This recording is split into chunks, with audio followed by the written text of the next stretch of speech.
Bienvenidos a Reinos Sumergidos. Existen momentos en los que la conciencia registra un quiebre difícil de explicar. La vida cotidiana continúa, pero cuesta sostenerla con la misma naturalidad. Los gestos habituales siguen operando, aunque han perdido su convicción, y la existencia comienza a vivirse en un estado de desajuste difuso. Se actúa, pero esa actuación de alguna forma no coincide con el sentido de una vida interior todavía incierta. Nada se presenta todavía como una certeza ni como una dirección clara. Lo que emerge es una incomodidad, una inquietud que no sabe nombrarse, pero que vuelve ilegítimo seguir viviendo como hasta ese momento. Ese mundo interior aún no adopta la forma de una voz clara ni la de una convicción firme, sino la de un reclamo confuso que clama por atención. Esta sensación de desplazamiento no es un accidente psicológico, sino el signo de una exigencia antigua, la necesidad de examinar aquello que uno es y aquello en lo que uno se ha convertido sin advertirlo. Desde los primeros textos griegos hasta las tradiciones filosóficas tardías, este punto de fisura marca siempre el inicio de un camino, cuando el individuo reconoce en sí la huella de una vida inauténtica, cuando advierte que su mirada está saturada de juicios heredados, cuando percibe que la existencia transcurre sin conciencia de sí, surge la pregunta decisiva: ¿puede la vida ser transformada? Los antiguos llamaban ascesis a un conjunto de ejercicios y prácticas aplicables sobre sí, orientados a reconfigurar la relación con sí mismo y con el mundo. Antes de cualquier sistema o teoría, la filosofía se presentaba como esa práctica, un modo de vida que reorganizara la mirada, disciplinara la sensibilidad y entrenara la capacidad de discernir lo real. En este marco, la filosofía nace como ejercicio transformador, más que como producción de conceptos. Es por eso que la lectura moderna de los filósofos antiguos arrastra un malentendido persistente. Se los interpreta como si hubieran escrito con la intención de construir sistemas conceptuales cerrados, de la misma manera en que opera gran parte de la filosofía desde la modernidad. Pierre Hadot, filósofo francés dedicado al estudio de la filosofía antigua, mostró con claridad que esta expectativa distorsiona por completo el sentido de los textos antiguos. No fueron compuestos ante todo para exponer doctrinas acabadas como fines en sí mismos, sino para acompañar una práctica. La doctrina existe, pero cumple una función formativa, orientada a transformar la manera en que el discípulo veía el mundo y se veía a sí mismo. Hadot recuerda que, para las escuelas antiguas, el filósofo no era un intelectual que acumulaba conocimientos, sino un maestro que transmitía ejercicios espirituales, prácticas destinadas a reconfigurar el alma, a modular las pasiones y a formar un carácter capaz de orientarse en lo real. Esta es la diferencia esencial entre la filosofía antigua y la moderna. La modernidad privilegia la construcción conceptual, la antigüedad piensa la filosofía como ordenadora del impulso de transformación personal. Esta concepción reordena el sentido mismo de la tripartición tradicional entre lógica, física y ética. No se trata, como podría suponer una lectura contemporánea, de tres ámbitos teóricos sobre los cuales se desarrollaron discursos abstractos, sino de tres dimensiones de la existencia que deben ser practicadas y encarnadas. Cada escuela proponía una forma de vivir la lógica, es decir, la disciplina de la palabra y del pensamiento, una forma de vivir la física, la comprensión del ordenamiento del cosmos, y una forma concreta de acción según una ética. La eficacia de la filosofía dependía de esta unidad. Se medía por la conversión espiritual del individuo, más que por la consistencia de un sistema. Lo decisivo era actuar rectamente antes que hablar sobre el bien, aprender a habitar el orden del mundo antes que elaborar teorías sobre él, y ejercitar la razón antes que limitarse a definirla. En este punto se comprende por qué Hadot insistía en la diferencia entre el discurso filosófico y la filosofía propiamente dicha. El discurso explica, argumenta y expone. La filosofía, en cambio, transforma. En las escuelas helenísticas, esta distinción era evidente. El logos era una herramienta y la vida filosófica el propósito. Esta perspectiva aproxima a las escuelas griegas a tradiciones orientales que también concibieron el pensamiento como práctica espiritual y el saber como disciplina de transformación. La filosofía, lejos de reducirse a la creación de conceptos, orientaba la existencia. Los textos antiguos deben ser leídos desde este horizonte, ya se trate de los diálogos de Platón, de los cuadernos de curso de Aristóteles, de los tratados de Plotino o de los comentarios de Proclo. Todos nacen en situaciones concretas, en el seno de una escuela, en el marco de una relación pedagógica entre maestros y discípulos, en un contexto donde el objetivo no era producir un sistema, sino guiar la formación interior. Por eso, señalan Hadot y otros intérpretes, las supuestas contradicciones de los textos no revelan incoherencias doctrinales, sino adaptaciones pedagógicas. Cada logos responde a un interlocutor determinado, a un problema específico, a un momento concreto de un proceso formativo. El conjunto de los logoi de un filósofo no constituye un sistema, sino que corresponde a diferentes etapas del diálogo vivo entre pensamiento y práctica. Esta estructura vital de la filosofía antigua se oscureció progresivamente con la historia. El cristianismo primitivo heredó en parte la tradición de los ejercicios espirituales, integrándolos en la vida ascética, en la lectura de las escrituras y en las prácticas monacales. Pero con la consolidación de la escolástica medieval, teología y filosofía comenzaron a diferenciarse con nitidez. La filosofía fue despojada de sus ejercicios espirituales, que quedaron relegados a la espiritualidad cristiana, y se convirtió en auxiliar conceptual de la teología.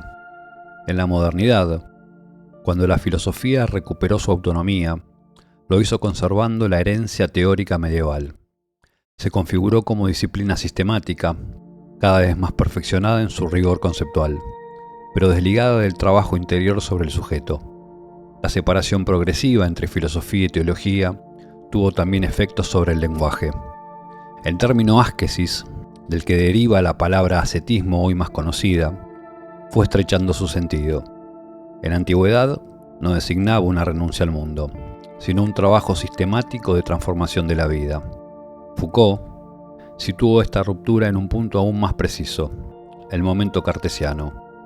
Con Descartes, sostiene, la filosofía dejó de exigir la transformación del sujeto como condición de acceso a la verdad. La conversión interior ya no era necesaria. Bastaba con la claridad del acto cognitivo. La verdad dejó de depender del estado del alma para depender de la evidencia del pensamiento. Con ello la filosofía se fue separando cada vez más de su sentido práctico y transformador. Para ambos autores, la filosofía antigua no puede ser comprendida adecuadamente si se la reduce solo a teoría. En este horizonte, la pregunta vuelve a su forma original. ¿Qué ocurre con el ser humano antes de esa conversión? ¿Cuál es la condición desde la que surge la necesidad de la ascesis? Si la filosofía antigua es una forma de vida orientada a la transformación, esa transformación supone un diagnóstico. El ser humano, antes de la ascesis, se encuentra sumido en un estado de confusa inquietud, atrapado en representaciones heredadas, regido por pasiones que lo desbordan y separado de sí mismo. Esta condición, que Hadot describe como una existencia incapaz de coincidir consigo misma, es la matriz común desde la cual todas las escuelas filosóficas comprendieron el inicio del camino. La conversión no responde a una curiosidad intelectual, sino al reconocimiento de una herida interior. Cicerón había advertido el origen temprano de ese extravío cuando dice: «Tan pronto como llegamos al mundo, nos encontramos en un medio completamente falseado. Podemos decir que hemos mamado el error con la leche de nuestras nodrizas». La idea no apunta a un pesimismo antropológico, sino a la constatación de que la vida humana comienza bajo el peso de hábitos, juicios y valores que no se han elegido. La ascesis nace de la sospecha de que esos supuestos no agotan lo real, y de que la identidad, que se supone propia, quizás no sea más que el resultado de una innumerable serie de condicionamientos. Las tradiciones antiguas expresaron esta condición mediante la distinción entre dormidos y despiertos. Heráclito hablaba de quienes, aunque estén presentes, están ausentes, incapaces de comprender aquello que los atraviesa. Los evangelios cristianos retoman esa imagen. En Mateo 13 se dice: viendo no ven, y oyendo no oyen ni entienden. El pensamiento griego, el cristianismo primitivo y muchas corrientes posteriores coinciden en señalar la existencia de una vida en la inconsciencia, un modo de estar en el mundo sin advertirlo, un permanecer sumido en un tejido de opiniones no examinadas.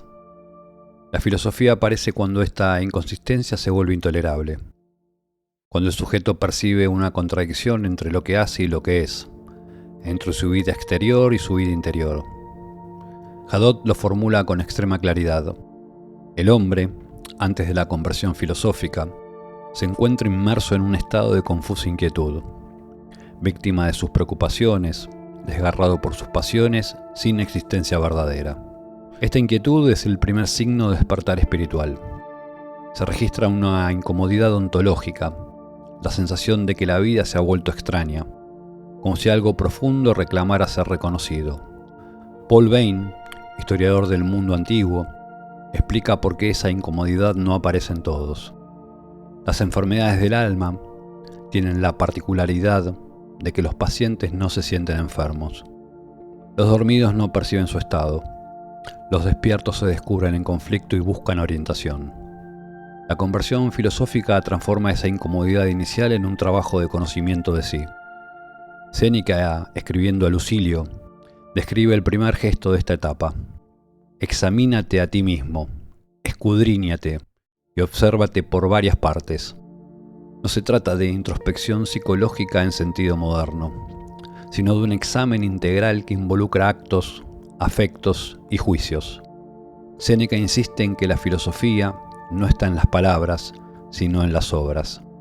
La transformación comienza cuando el individuo identifica en sí mismo aquello que lo esclaviza y orienta su vida hacia lo que reconoce como verdadero. El despertar consiste en desmontar representaciones engañosas, discernir entre lo real y lo ilusorio, descubrir cuáles deseos, temores y expectativas responden a una vida no examinada. Séneca aconseja a Lucilio retroceder ante lo vano. Cuando quieras saber si lo que buscas es cosa de la naturaleza, piensa si puede detenerse en algún sitio. Si siempre se aleja, no es natural. La conversión filosófica incluye esta clarificación de los movimientos del deseo, esta distinción entre aspiraciones que conducen a la libertad y obsesiones que prolongan el extravío. Hadot resume el efecto de esta transformación cuando dice: gracias a tal conversión, puede pasarse de un estado inauténtico a un estado vital, nuevo y auténtico, en el cual el hombre alcanza la conciencia de sí mismo, la visión exacta del mundo y una libertad interior. Este diagnóstico es común en las escuelas antiguas. El estoicismo veía al sujeto como prisionero de representaciones falaces. El epicureísmo entendía que la mayoría quedaba paralizada por miedos ficticios y deseos ilimitados. El cinismo denunciaba la servidumbre social que impide reconocer lo necesario. El platonismo afirmaba que la mayoría vive encadenada a sombras que toma por realidades. Todas coinciden en que el despertar implica la reorientación de la mirada y la reconquista de un centro interior desde el cual la vida se vuelve inteligible. Así se comprende por qué la filosofía, desde la antigüedad, fue un camino de conversión, un paso desde la inconsciencia hacia una presencia capaz de autoorientarse. Ese reconocimiento inaugura un punto de apoyo interior, desde el cual se vuelve posible comenzar a trabajar sobre sí.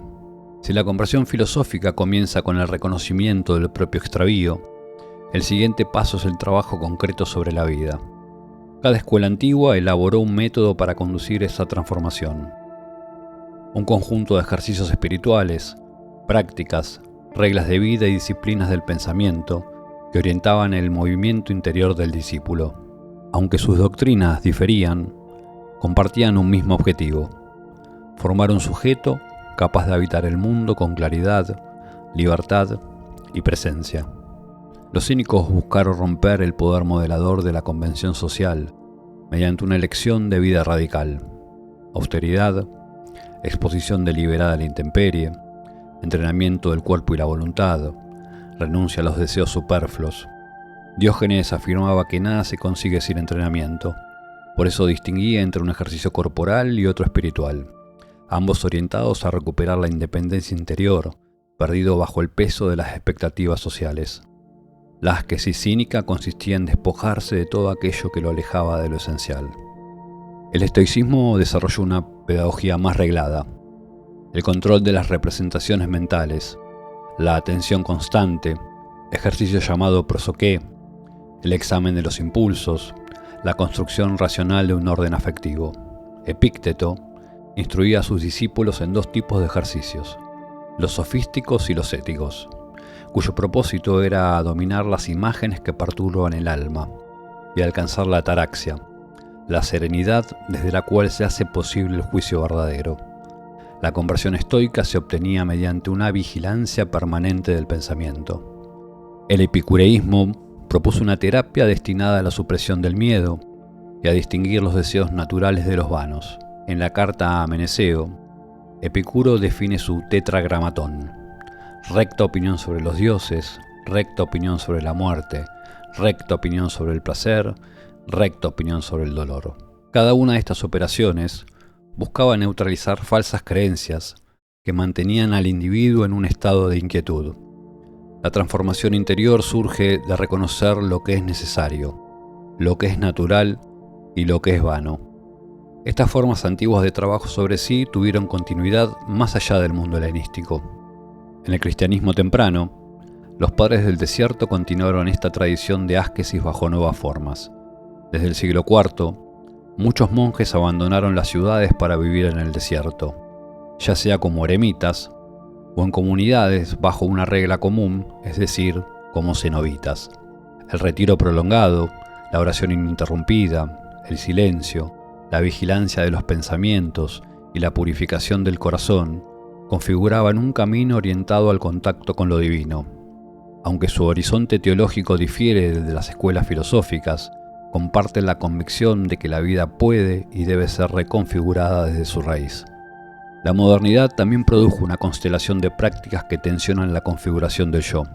El filósofo Gilles Deleuze propuso una experimentación del cuerpo y del deseo que no busca restaurar un yo originario, como podría pretender cierta lectura psicoanalítica, sino configurar modos distintos de existir.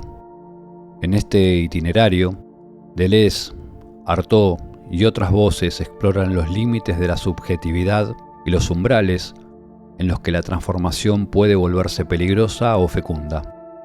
Aunque su horizonte es muy distinto del de los antiguos, comparten el impulso de interrogar la forma heredada de ser uno mismo. El trabajo filosófico también podía adoptar la forma de una dialéctica viva. Aristóteles no dejó tratados sistemáticos. Lo que poseemos son apuntes de clase, respuestas a cuestiones particulares, fragmentos de cursos. Düring mostró que cada logos aristotélico surge de la necesidad concreta de discusión en un contexto escolar y no de la voluntad de construir un sistema exhaustivo. Por eso, la aparente incoherencia o dispersión de las obras responde a la naturaleza misma de su método. Abordar un problema, examinarlo desde ángulos diversos, reconsiderarlo, replantearlo. Esta organización permite alcanzar una formulación capaz de articular las tensiones del asunto. El conjunto de los logoi no forma un sistema, sino una serie de aproximaciones vivas a cuestiones precisas. La situación es semejante en Plotino. Gracias al testimonio de Porfirio, sabemos que los tratados que hoy conocemos como Enéadas provienen de discusiones mantenidas en clase, respuestas a preguntas formuladas por discípulos y reflexiones nacidas en el seno de la escuela. Cada texto está orientado a producir efectos formativos en quienes lo escuchan. Clarificar una dificultad metafísica, suscitar un movimiento del alma, corregir una interpretación errónea. Los logoi de Plotino se adaptan al estado de los estudiantes, a sus dudas, a los obstáculos que impiden el ascenso interior. Su finalidad es pedagógica antes que sistemática.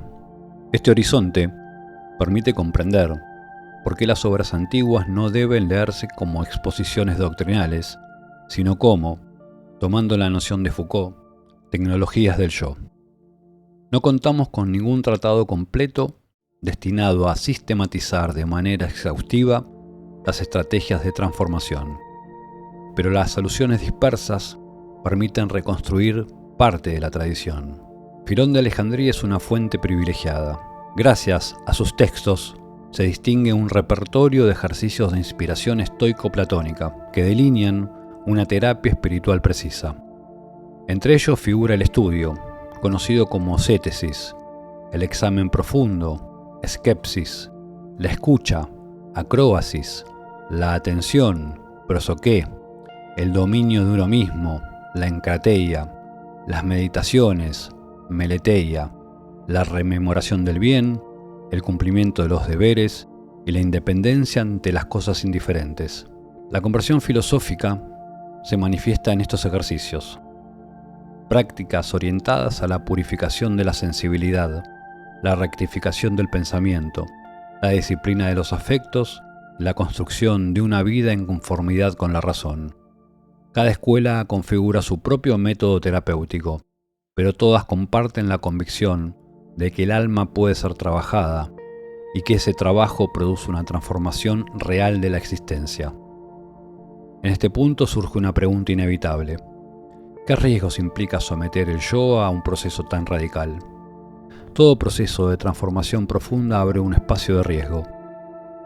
Las prácticas destinadas a reconfigurar la vida alteran necesariamente la relación que el sujeto mantiene consigo mismo, con su cuerpo, con sus afectos y con el mundo. La asquesis desestabiliza lo que parecía natural, desplaza hábitos sedimentados, interrumpe la continuidad de la identidad cotidiana. La existencia que antes parecía estable expone un desajuste que antes no se advertía. Muchas tradiciones advirtieron que este tránsito no es inocuo. La conversión exige renunciar a los valores y deseos que sostenían la vida anterior, y esa renuncia puede producir vértigo. Deleuze, retomando a Artaud, señaló que el trabajo sobre el yo no solo conduce a nuevas posibilidades de existencia, sino que expone al individuo a zonas para las cuales no siempre está preparado. Artaud describe este límite con una lucidez extrema. La conciencia sabe cuáles de sus pensamientos puede acoger sin peligro y conoce también aquellos que podrían desbordarla. Sabe hasta dónde ha ido y hasta dónde todavía no puede ir sin caer en la irrealidad o en lo no preparado. Esta frontera marca el punto más tenso de la transformación, cuando el sujeto se encuentra entre lo que ya no es y lo que todavía no puede ser. Las tradiciones antiguas fueron igualmente conscientes de este umbral. La transformación produce una nueva perspectiva física y cósmica, que puede resultar incomprensible o incluso insensata a los ojos del sentido común. Desde esta altura, el individuo percibe la vida desde un punto de vista que no se ajusta a los ritmos cotidianos ni a las expectativas sociales. Implica una inversión de los valores aceptados, abandonar honores, riquezas y placeres, renunciar a las seguridades del mundo y adoptar la simplicidad, la contemplación y el desprendimiento. Esta ruptura explica las reacciones de los no filósofos, desde la burla y el desprecio hasta la hostilidad abierta. La vida transformada aparecía como una amenaza para el orden social, porque cuestionaba silenciosamente sus fundamentos. Sócrates es quizás el ejemplo más notorio de esta tensión. Su examen permanente de sí y de los otros fue percibido como un peligro para la ciudad. A pesar de esto, el sujeto transformado debe convivir con la cotidianeidad, que en primera instancia lo impulsó a buscar la transformación. Esa realidad sigue inmutable en tanto construcción objetiva, y el individuo debe reintegrarse en ella desde una sensibilidad distinta. La vida transformada no puede anticipar cómo se modificará el vínculo con esa realidad, ni cómo se reconfigurará la relación consigo mismo. El trabajo interior abre una distancia entre la vida heredada y la vida elegida, y esa distancia puede ser dolorosa. La asquesis no culmina en un estado definitivo ni en una identidad consumada. La transformación interior que inaugura la filosofía antigua exige una vigilancia constante, una fidelidad silenciosa al trabajo que inició al despertar. Ningún ejercicio, por intenso que sea, sustituye la necesidad de volver una y otra vez sobre uno mismo, de recomponer la mirada, de recuperar la presencia perdida. La claridad alcanzada es siempre provisional. La vida humana, con sus urgencias y pasiones, tiende a dispersar aquello que la práctica había reunido. Sin embargo, a pesar de los retrocesos, quien ha atravesado sus propios límites a través de las prácticas, queda situado en el mundo de otra manera. Aprende a reconocer las tensiones que lo arrastran, las representaciones que lo confunden y las expectativas que lo limitan. Aprende también a distinguir en su experiencia lo que es natural de lo que es vano, lo que es libre de lo que es impuesto. Esta lectura del mundo no se improvisa, sino que es el fruto de una práctica consciente. En ese aprendizaje se decide una forma distinta de estar en el mundo. Llegamos al final. Les dejo esta frase de Plotino que capta el espíritu de este episodio para que los acompañe hasta el próximo encuentro. Vuelve a ti mismo y mírate. Y si aún no te ves bello, obra como el escultor que modela una estatua para que llegue a ser hermosa.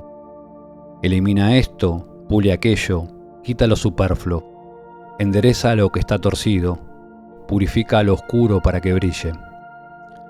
No ceses de esculpir tu propia estatua, hasta que resplandezca en ti la luz divina de la virtud, hasta que veas la templanza entronizada en su santo santuario. Si te has vuelto tal visión, si te percibes completamente puro, sin mezcla alguna, si has alcanzado ese grado, si te has elevado así, entonces confía y asciende. Ya no tendrás necesidad de guía. Mira hacia lo alto, pues tu mirada ya no será obstáculo. Si has llegado a esa condición, te has hecho luz.